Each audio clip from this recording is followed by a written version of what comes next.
कश्मीर में पहलगाम में पर्यटकों को उनके धर्म के आधार पर निशाना बनाकर किए गए आतंकी हमले में 28 लोगों की जान चली गई और कई घायल हो गए।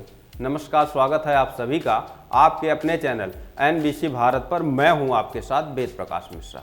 आइए समझते हैं कि आतंकियों ने हत्या करने से पहले पुरुष पर्यटकों से पता किया कि वह हिंदू हैं या मुसलमान। पुरुष पर्यटकों के कपड़े उतार कर यह पुष्ट किया गया कि वह मुस्लिम तो नहीं है। कुछ पर्यटकों से कलमा सुनाने की भी मांग की गई और उसे सुनाने में असमर्थ लोगों की हत्या उनकी पत्नी और बच्चों के सामने ही कर दी गई। इस आतंकी हमले की कई हृदय विदारक तस्वीरें सामने आई। कहीं 3 साल का बच्चा अपने पिता के लहूलुहान शव पर बैठा रो रहा है, तो कहीं भारतीय नौसेना के एक अधिकारी की नवविवाहिता अपने मृत पति के शव के पास अकेली असहाय बैठी नजर आ रही है। मृतकों और घायलों में खुफिया विभाग के एक अधिकारी, भारतीय नौसेना, वायुसेना, सुरक्षा बलों से जुड़े अधिकारी भी शामिल हैं, जो अपने परिवार के साथ छुट्टियां मनाने पहलगाम गए थे। इसका अंदेशा है कि आतंकियों को पर्यटन व्यवसाय से जुड़े स्थानीय लोगों ने उनके वहां होने की मुखबिरी की।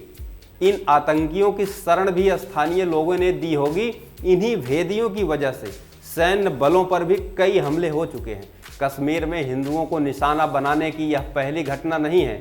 जून 2024 में भी रियासी में शिवखोड़ी मंदिर से लौट रहे तीर्थयात्रियों की बस पर आतंकियों ने घात लगाकर हमला किया था।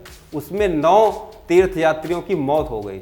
कश्मीरी समाज में आतंकी संगठनों की पैठ कितनी गहरी है, इससे समझा जा सकता है कि इस वर्ष में जम्मू कश्मीर सरकार के 5 कर्मचारियों को नौकरी से इसलिए निकालना पड़ा क्योंकि सरकार में रहते हुए वह आतंकी संगठनों के लिए काम कर रहे थे। ऐसे और सरकारी कर्मचारी हैं जिनकी आतंकी संगठनों से मिले होने के संदेह में जांच हो रही है। कश्मीर में फैले इस्लामिक कट्टरपंथ का यह वह सच है जो अक्सर बाकी देश की जनता तक नहीं पहुंच पाता।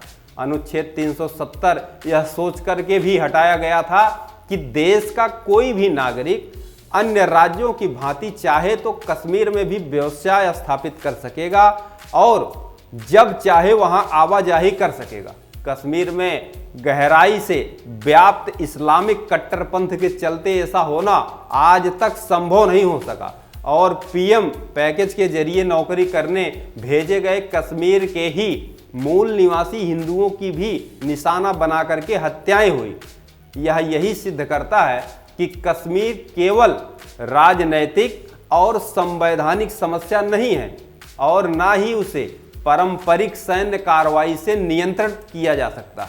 कश्मीर में तब तक पूर्ण रूप से शांति स्थापित नहीं हो सकती है जब तक जिहादी कट्टरपंथ से ग्रस्त कश्मीरियों का वैचारिक उपचार न हो। चीन अपने मुस्लिम बाहुल सिनजियांग प्रांत में यही कर रहा है। चीन की कम्युनिस्ट सरकार अलगाववादी और आतंकी विचारधारा की गिरफ्त में आ चुके लोगों को पुनः शिक्षण कैंपों में भेजती है। इन कैंपों में ऐसे लोगों के मन और मस्तिष्क में भर चुकी कट्टरपंथी जिहादी विचारधारा को निकाला जाता है और उन्हें गैर मुसलमानों के प्रति मानवीय संवेदनाएं रखने की शिक्षा दी जाती है। चीन के इस अकेले मुस्लिम बाहुल प्रांत में इस्लामी शिक्षा पर सरकारी नियंत्रण है और वहाँ के मस्जिद मदरसों में इस्लामी मान्यताओं या मजहबी शिक्षा के नाम पर कोई भी ऐसी चीज़ नहीं पढ़ाई जा सकती जिससे कि गैर मुसलमानों के प्रति घृणा की भावना पनपे और मजहब के नाम पर चीन से अलगाववाद की मानसिकता जन्म ले। यही कारण है कि जहां कई युद्ध लड़ने के बाद भी इजराइल जिहादी आतंक को पूरी तरह नष्ट नहीं कर पाया, वहीं पर चीन ने सिनजियांग में इस्लामी आतंकवाद को पूरी तरह से काबू कर लिया है।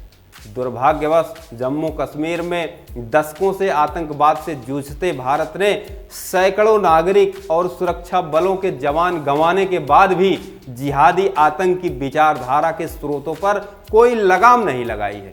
कम्युनिस्ट चीन को छोड़िए, अब तो उदारवादी फ्रांस और जर्मनी तक कट्टरपंथी मस्जिदों पर ताले जड़ रहे हैं, लेकिन भारत में इस पर कोई चर्चा संभव नहीं हो पाती है। पहलगाम में भीषण आतंकी हमला पाकिस्तान की सेना प्रमुख जनरल आसिम मुनीर के उस भाषण के एक हफ्ते के भीतर हुआ जिसमें उन्होंने हिंदुओं और भारत के विरुद्ध जमकर जहर उगला था। उन्होंने जिन्ना के नफरती दो राष्ट्रवाद के सिद्धांत का समर्थन भी किया था। पुलवामा हमले और बालाकोट में भारत की जवाबी कार्रवाई के बाद से पाकिस्तानी फौज जम्मू कश्मीर में छोटे आतंकी हमले करा रही थी और किसी बड़े आतंकी हमले से बच रही थी। ऐसे में अचानक से पाकिस्तान को इस दुस्साहस की हिम्मत कहां से आई?